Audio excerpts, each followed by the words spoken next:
प्यार और मोहब्बत के किस्से तो आपने बहुत से सुना होगा, पर आज मैं आपको एक ऐसी कहानी सुनाने वाला हूं जिसमें एक आशिक अपनी प्रेमिका को पाने के लिए कोई छोटा मोटा काम नहीं करता है, बल्कि एक प्लेन को ही हाईजैक कर लेता है।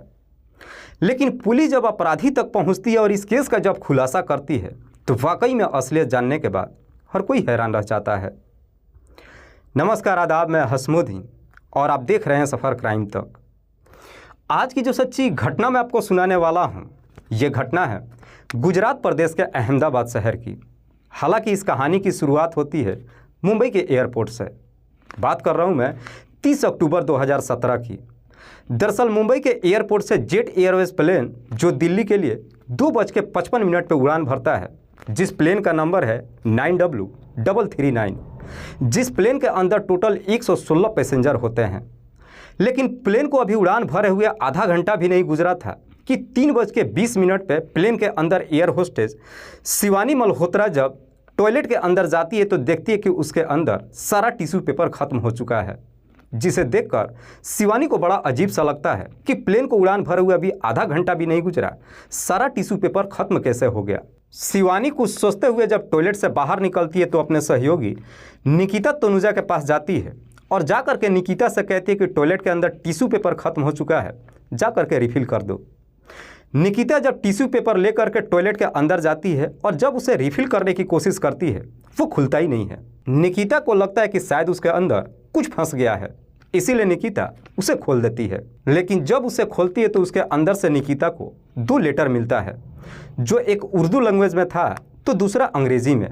चूँकि निकिता को उर्दू लैंग्वेज नहीं मालूम था, इसीलिए उस अंग्रेजी लेटर को पढ़ती है, जिस लेटर में लिखा गया था कि इस प्लेन को हाईजैक कर लिया गया है और इस प्लेन के कार्गो में एक बम भी रखा गया है। इस प्लेन के अंदर मेरे टोटल 12 हाईजैकर हैं।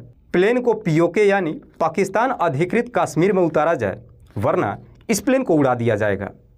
निकिता जैसे उस लेटर को पढ़ती है, पढ़कर एकदम से घबरा जाती है और ला करके वो लेटर शिवानी को दिखाती है। शिवानी भी जब उस लेटर को पढ़ती है तो पढ़कर एकदम से डर जाती है। लेकिन शिवानी बड़ी समझदारी से कदम उठाती है। इस बारे में प्लेन के अंदर जितने भी पैसेंजर बैठे होते हैं उन्हें कुछ भी नहीं बताती है, बल्कि उस लेटर को ले जाकर के कैप्टन जय को दिखाती है। कैप्टन जय जब उस लेटर को पढ़ता है, पढ़ करके एकदम से डर जाता है। दरअसल वो प्लेन उस वक्त गुजरात के अहमदाबाद के शहर के लोकेशन में ही उड़ान भर रहा था।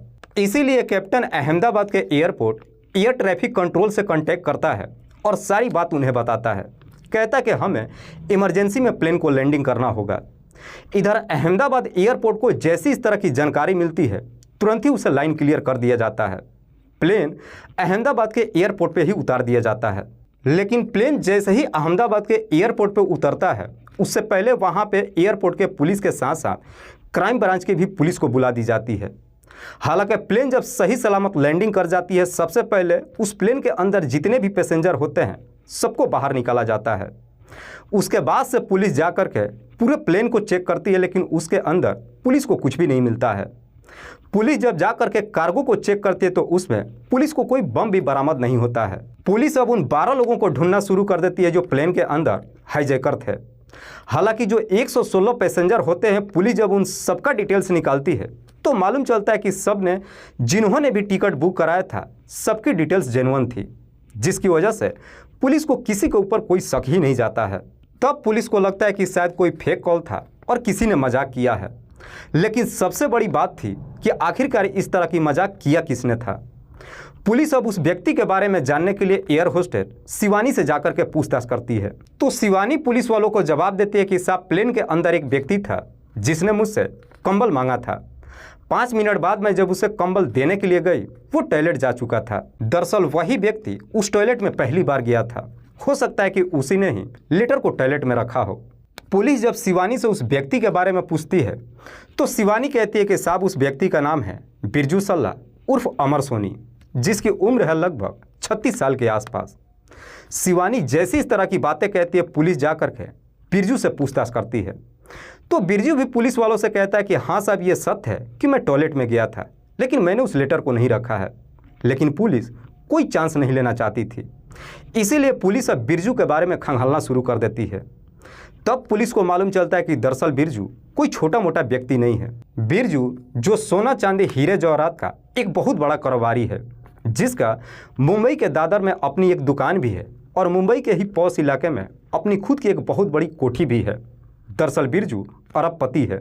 पुलिस को जैसे इस तरह का डिटेल्स मिल जाता है, पुलिस अब उस लेटर का वेरीफाई करने के लिए बिरजू के घर पे जाती है और जाकर के उसके घर के अंदर जो प्रिंटर होता है उसे चेक करती है। दरअसल जो लेटर प्लेन के अंदर रखा गया था उसे कंप्यूटर में टाइप करने के बाद प्रिंट किया गया था। पुलिस जब बिरजू के घर का प्रिंटर चेक करती है तो प्रिंटर के अंदर जो स्याही होता है वो स्याही उस लेटर के स्याही से मैच कर जाता है, जिससे पुलिस को पूरा यकीन हो जाता है कि बिरजू ने ही उस लेटर को टॉयलेट में रखा था। पुलिस को जैसे इस तरह का डिटेल्स मिल जाता है उसके बाद से पुलिस बिरजू को अपने कस्टडी में ले लेती है और फिर बिरजू से सख्ती से पूछताछ करना शुरू करती है। पुलिस जैसे ही अपना सख्ती दिखाना शुरू करती है, आखिरकार बिरजू भी मजबूर होकर अपनी सच्चाई कबूल कर लेता है। लेकिन बिरजू जब इस पूरे वारदात की कहानी बताता है तो वाकई में इसे सुनने के बाद खुद पुलिस को भी अपने कानों पर यकीन नहीं होता है। लेकिन पुलिस जब आगे जांच पड़ताल करती है तो आखिरकार पुलिस को यकीन हो जाता है कि बिरजू बिल्कुल सच बोल रहा है। बिरजू जो कि ऑलरेडी शादीशुदा नहीं है बल्कि उसके 2 बच्चे भी हैं। वैसे तो बिरजू गुजरात प्रदेश का ही रहने वाला है, लेकिन अपने पिता किशोर सोनी के साथ मुंबई शहर में रहकर सोने चांदी और हीरे जवाहरात की बहुत बड़ा बिजनेस चलाता है। बिरजू के पास करोड़ों अरबों की संपत्ति नहीं है बल्कि अपने बिजनेस को बढ़ाने के लिए कई शहरों में विजिट भी करता है। एक दिन बिरजू अपने बिजनेस के सिलसिले में दिल्ली के एयरपोर्ट पर पहुंचता है तो वहीं पे बिरजू की मुलाकात एक लड़की से होती है जो देखने में बेहद ही खूबसूरत। दरअसल वो लड़की जेट एयरवेज की ही एक स्टाफ है। बिरजू को जैसी वो लड़की पसंद आ जाती है उसके बाद से उससे बातचीत करना शुरू कर देता है। हालांकि बिरजू और उस लड़की के बीच में जब बातचीत होना शुरू होता है, जैसे ही कुछ महीने का समय गुजरता है, आखिरकार बिरजू और उस लड़की के बीच में प्रेम प्रसंग शुरू हो जाता है। बिरजू और उस लड़की के बीच में जैसे ही प्रेम प्रसंग शुरू हो जाता है, दोनों एक दूसरे के इतने करीब आ जाते हैं कि आखिरकार शादी करने का फैसला कर लेते हैं।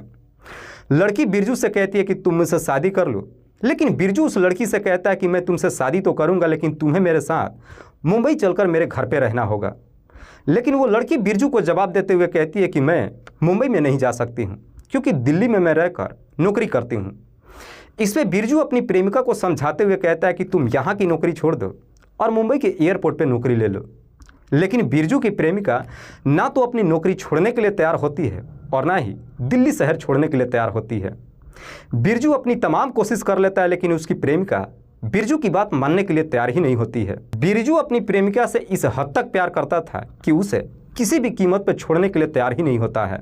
बिरजू की प्रेमिका जब उसके साथ जाने के लिए तैयार नहीं होती है, बिरजू अपनी प्रेमिका को पाने के लिए खुद की अपनी एयरलाइंस कंपनी खोलने का तय कर लेता है।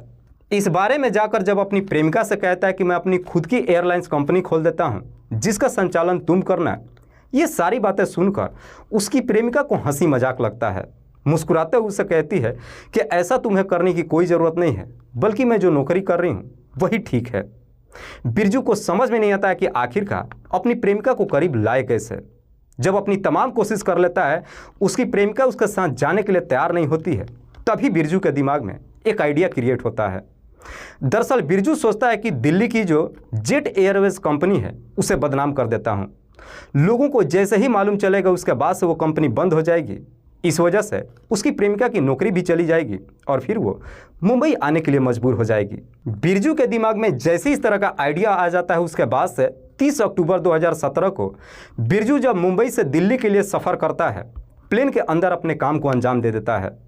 हालांकि बिरजू को पहले से ही मालूम था कि वो पकड़ा जाएगा, लेकिन बिरजू सोचता है कि अगर मैं पकड़ा भी जाऊंगा, 2-4 महीने के लिए जेल जाऊंगा, उसके बाद छूट जाऊंगा और फिर अपनी प्रेमिका के साथ खुशहाल तरीके से जीवन व्यतीत करूंगा।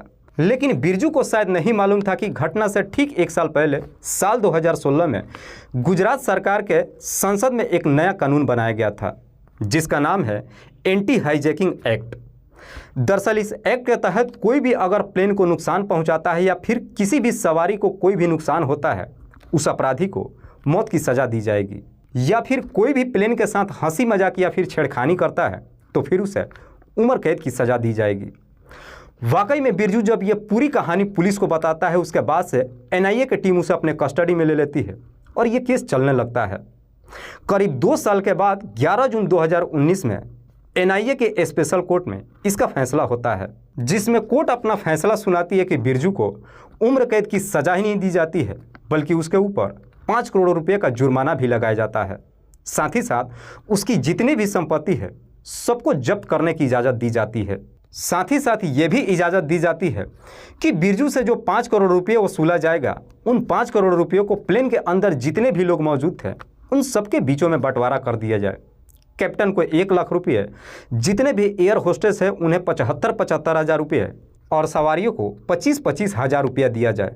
उसके बाद से बिरजू को अहमदाबाद के साबरमती जेल भेज दिया जाता है। लेकिन जैसे ही इधर बिरजू को सज़ा मिल जाता है, उसके बाद से बिरजू के घर परिवार वाले गुजरात के हाई कोर्ट में जाकर के अपील कर देते हैं और फिर ये मामला चलने लगता है। करीब 3 साल तक ये मामला चलता है और आखिरकार 8 अगस्त 2023 को फाइनली सुनवाई होता है। कोर्ट के अंदर जज के सामने बिरजू, उसका वकील और विपक्षी वकील एक लेडीज़ मौजूद होती है। सुनवाई जब शुरू होता है तो बिरजू का वकील जज साहब से कहता है कि साहब, मेरा क्लाइंट बेकसूर ही नहीं है बल्कि एक इज्जतदार बिजनेसमैन भी है, इसे छोड़ दिया जाए। जज साहब विपक्षी वकील की तरफ देखते हुए कहते हैं कि क्या आपको कुछ कहना है। इस पे सरकार की तरफ से लेडी वकील कहती है कि साहब, उस प्लेन के अंदर बिरजू ने उस लेटर को रखा था। जज उस वकील से फिर से सवाल करते हैं कि क्या आपके पास इसका कोई सबूत है।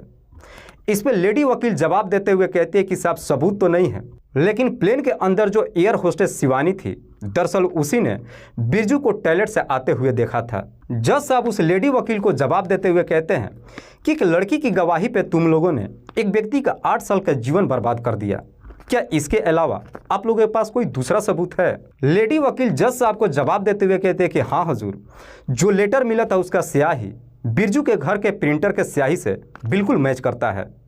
इस पे जज साहब लेडी वकील को जवाब देते हुए कहते हैं कि क्या वो स्याही इस दुनिया में केवल बिरजू ही इस्तेमाल करता है या फिर वो कंपनी स्याही सिर्फ बिरजू के लिए बनाई है। इस पे लेडी वकील जवाब देती है कि नहीं हुजूर, दरअसल वो स्याही पूरी पब्लिक इस्तेमाल करती है। जज साहब उससे सवाल करते हुए कहते हैं कि क्या आप लोगों के पास कोई ठोस सबूत नहीं है। इस पे लेडी वकील कहते हैं कि हुजूर, बिरजू ने अपना खुद ही जुर्म इकबाल किया है।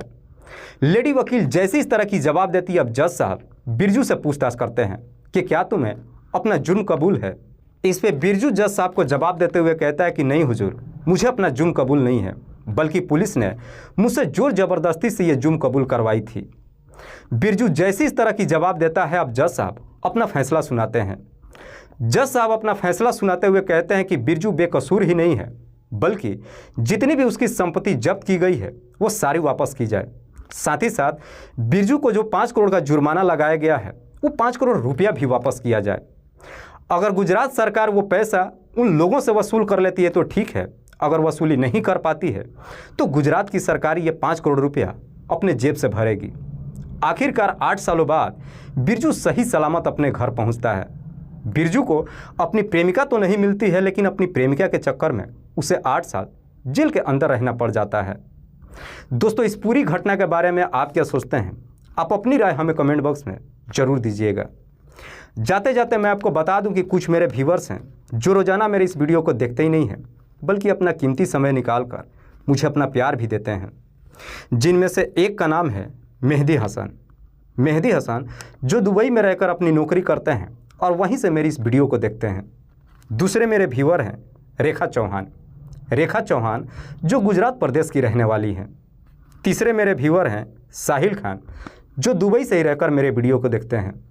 लास्ट मेरे व्यूवर हैं चगन जो राजस्थान पाली के रहने वाले हैं। मैं अब तमाम व्यूवर्स को तहे दिल से शुक्रिया अदा करता हूं। कल फिर मिलते हैं एक और नई सच्ची घटना के साथ। तब तक के लिए जय हिंद, जय भारत।